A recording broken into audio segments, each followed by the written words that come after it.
Welcome back to The Purpose Works, and I'm Jane Lauderbeck, and I'm really excited about the conversation that I want to share with you today because it's about whole health leadership. We're on a little bit of a theme this month about, compassion and embracing change. And what I've noticed, particularly over the last, well, I don't know, week or so, there's this incredible focus around how do I take care of my team, making sure I take care of my organization. And I'm like, well, wait a minute, there's a third piece of this, and that's you. And are you really taking an opportunity to do the care, the well-being that you need to do all the things to being a successful partner within an organization? And someone said to me today when I asked them that same question, they said, well, we're going to take a vacation in 2 weeks. And I'm thinking, well, what about right now? What are some of the small little things that you can do that's going to make a huge difference?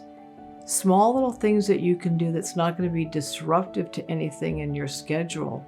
And it's pretty simple. It's just being more mindful that they exist. I have a friend of mine who reminds me, because I fall into the same issue.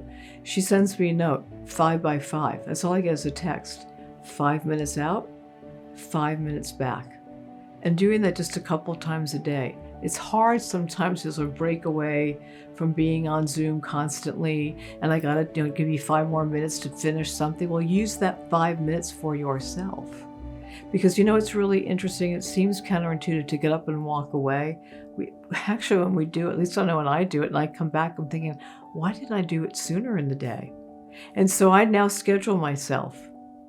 And sometimes I actually have a little sticky on my monitor to either pause or get up, make sure I have some water, because I was not very good about drinking water, but just like little things that you can do to take care of yourself.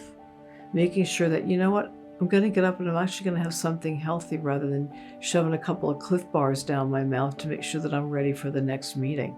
Or maybe I'm not going to drink coffee in the afternoon. But there are all kinds of things that you can do, little reminders to take care of yourself. Because it is about how do we want to make sure that we can, in this age of sort of, disruptions in ways that we've never experienced before, that you can actually be who you want to be. And by practicing a whole health kind of approach or leadership, it does a couple of really good things, not only for your own health and well-being, but it improves your executive functioning. It also decreases the risk of any kind of disease, and just allows us in this sort of crazy world that we live in to just be a little bit more flexible, a little bit more agile, just take an opportunity to just sort of kind of have a little distance so that we can be a little bit more responsive, as opposed to sort of moving within the triggers that are inside of us to kind of be much more reactive. So if you can, here's the challenge.